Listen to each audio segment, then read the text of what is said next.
Students, मेरा नाम दीपक तिवारी है और आज हम लोग ज्ञानदीप की वन शॉट वीडियो सीरीज़ में जो डिस्कस करने वाले हैं टॉपिक, वो डिसोल्यूशन ऑफ पार्टनरशिप फर्म में कुछ इंपॉर्टेंट ट्रांजेक्शन्स के बारे में हम लोग डिस्कस करेंगे जो आपको जानना चाहिए।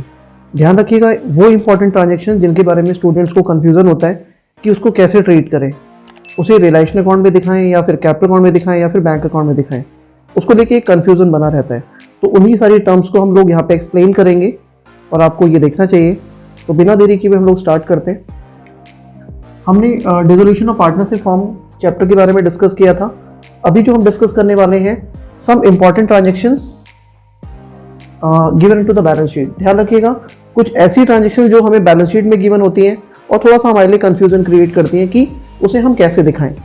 जैसे सबसे पहले हम बात करते हैं इन्वेस्टमेंट फ्लक्चुएशन फंड।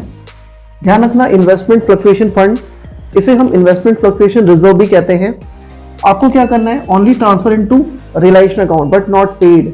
आप इसे क्या करेंगे, जब आप रिलेशन अकाउंट बनाते हैं तो लायबिलिटी साइड में से आपको उसको रिलेशन अकाउंट के क्रेडिट साइड में ट्रांसफर तो करना है, बट आप इसकी यहाँ पे कोई भी एंट्री नहीं करोगे। ध्यान रखना, यहाँ पे कोई भी एंट्री नहीं करनी है, मतलब दैट मीन्स आप उसे डेबिट साइड में नहीं दिखाओगे, ओनली ट्रांसफर करके दिखाना है आपको, ठीक है। नेक्स्ट हम बात करते हैं प्रोविडेंट फंड। ध्यान रखना, प्रोविडेंट फंड को हम एम्प्लॉय प्रोविडेंट फंड भी कह सकते हैं। ये आपको बैलेंस शीट में लायबिलिटी साइड में दिया होता है। इसे आप क्या करेंगे, transfer and also paid on realisation account, यानी कि आप इसे रिलेशन अकाउंट में क्रेडिट साइड में ट्रांसफर भी करोगे, साथ के साथ आपको यहाँ पे भी एंट्री करनी है, यानी आपको उसे पेमेंट भी करना है।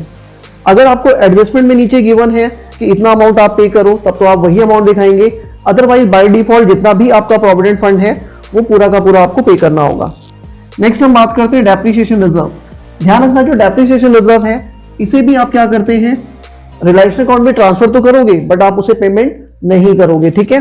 तो इसलिए आप ध्यान से देखिए, रिलेशन अकाउंट में आप इसको क्रेडिट साइड में दिखाते हो बाय डेप्रिसिएशन रिजर्व, बट आप इसकी एंट्री यहाँ पे नहीं करेंगे, ठीक है, ये आपको ध्यान रखना है। नेक्स्ट हम बात करते हैं पार्टनर्स लोन। पार्टनर्स लोन यानी कि बैलेंस शीट में आपको जैसे एक्स और वाई पार्टनर है, एक्स लोन करके आपको दिया हुआ है, तो ध्यान रखना कि जो पार्टनर्स का लोन होता है वो सीधा सीधा बैंक अकाउंट के क्रेडिट साइड में पे होता है, रिलेशन अकाउंट में उसकी कोई भी एंट्री नहीं होती है। यानी आप इसको सीधा बैंक अकाउंट में पे करोगे, जैसे बैंक अकाउंट के क्रेडिट साइड में बाय एक्स लोन करके यहाँ पे दिखाना होता है, ठीक है। नेक्स्ट हम बात करते हैं partners wife loan. Partners wife loan, जैसे सपोज एक्स और वाई पार्टनर है और मिसेज एक्स लोन आपको दिया हुआ है, तो यहाँ पे दो बातें हैं, ध्यान रखिएगा। फर्स्ट ऑफ ऑल, जो मिसेज एक्स लोन है वो एक लायबिलिटी है, आप उसको रिलेशन अकाउंट के क्रेडिट में ट्रांसफर करोगे एंड साथ के साथ आप उसे पेमेंट भी करोगे। लेकिन यहाँ पे दो सिचुएशन क्या है, अगर एक्स प्रॉमिस टू पे हिज वाइफ लोन, अगर एक्स बोलता है कि मैं अपनी वाइफ का लोन खुद पे करूंगा, तो आपको उसे उसके कैपिटल अकाउंट के नाम से दिखाना होगा, अदरवाइज उसकी पेमेंट फर्म करेगी। यानी आप इसका इंपैक्ट कैसे दिखाओगे, बाय मिसेज एक्स लोन। अगर एक्स ने बोला है कि वो उसकी वाइफ का लोन पे करेगा, तो to X capital account bracket में मिसेज एज लोन करके मिसेज एक्स लोन करके आप उसे पे कर देंगे, और अदरवाइज टू बैंक अकाउंट करके मिसेज एक्स लोन, इसकी पेमेंट कौन करती है, फर्म के द्वारा इसका पेमेंट किया जाता है, ठीक है। नेक्स्ट हम बात करते हैं गुडविल। देखो, गुडविल हमारी एसेट्स है। ध्यान रखिएगा, गुडविल रिलेशन अकाउंट में ट्रांसफर तो होगा बट हम सेल नहीं करेंगे तब तक जब तक हमें मेंशन ना हो, जब तक हमें गिवन ना हो, ठीक है। तो आप इसे क्या करेंगे, एसेट साइड से आप इसको यहाँ पे ट्रांसफर करोगे टू गुडविल, बट आप यहाँ पे तब तक उसकी पोस्टिंग नहीं करोगे जब तक आपको मेंशन नहीं है, ठीक है। नेक्स्ट हम बात करते हैं debit balance of profit and loss. ध्यान रखिएगा, जो debit balance of profit and loss है ये बैलेंस शीट की एसेट साइड में दिया होता है और आप इसे पार्टनर्स कैपिटल अकाउंट के डेबिट साइड में डिस्ट्रीब्यूट करोगे। कैसे, जैसे ये पार्टनर्स कैपिटल अकाउंट है और ये डेबिट साइड है, एक्स और वाई दो पार्टनर्स हैं, तो to profit and loss account click करके आप इसे ओल्ड रेशियो में डिस्ट्रीब्यूट करोगे। इसकी एंट्री रिलेशन अकाउंट में नहीं होती है, सिर्फ कैपिटल अकाउंट में हमें इसे डिस्ट्रीब्यूट करना होता है, ठीक है। नेक्स्ट हम बात करते हैं credit balance of profit and loss.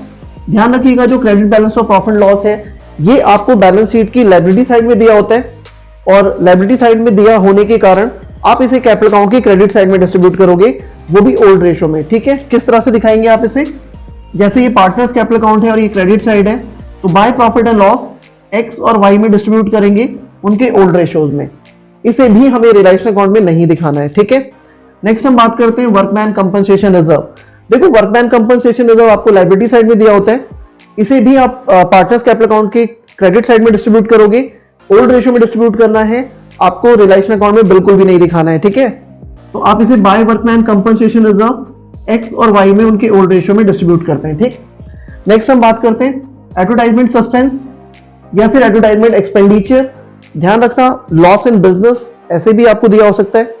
आप इसे बैलेंस शीट में एसेट साइड में पहले से ऑलरेडी गिवन होगा, इसको आप कैपिटल अकाउंट के डेबिट साइड में डिस्ट्रीब्यूट करोगे ओल्ड रेशियो में। कैसे? जैसे आप देख सकते हैं ये पार्टनर्स कैपिटल अकाउंट है, ये डेबिट साइड है, तो टू एडवर्टाइजमेंट सस्पेंस एक्स और वाई में यानी ओल्ड पार्टनर में ओल्ड रेशियो में डिस्ट्रीब्यूट हो जाएगा। ठीक है, नेक्स्ट हम बात करते हैं बैंक लोन। ध्यान रखना, बैंक लोन हमारी लायबिलिटी है और आप इसे क्या करेंगे, रिलायंस अकाउंट में आप इसको ट्रांसफर भी करेंगे, साथ के साथ आप इसे पेमेंट भी करते हैं। ठीक है, किस तरह से दिखाओगे आप इसे, पहले बाय बैंक लोन करके आप इसको क्रेडिट साइड में पोस्ट करोगे, साथ के साथ आप इसे टू बैंक अकाउंट करके बैंक लोन मेंशन करोगे ब्रैकेट में और आप इसकी पेमेंट कर देते हैं। ठीक है, तो इस तरह से यहाँ पे जाके आपका डिसोल्यूशन की कुछ इंपॉर्टेंट ट्रांजेक्शन जिसके बारे में हमने यहाँ पे डिस्कस किया, आई होप आपको क्लियर हो गया होगा। तो यहाँ पे जाके ये आपका कंप्लीट हो जाता है। आज के लिए इतना ही, थैंक यू वेरी मच।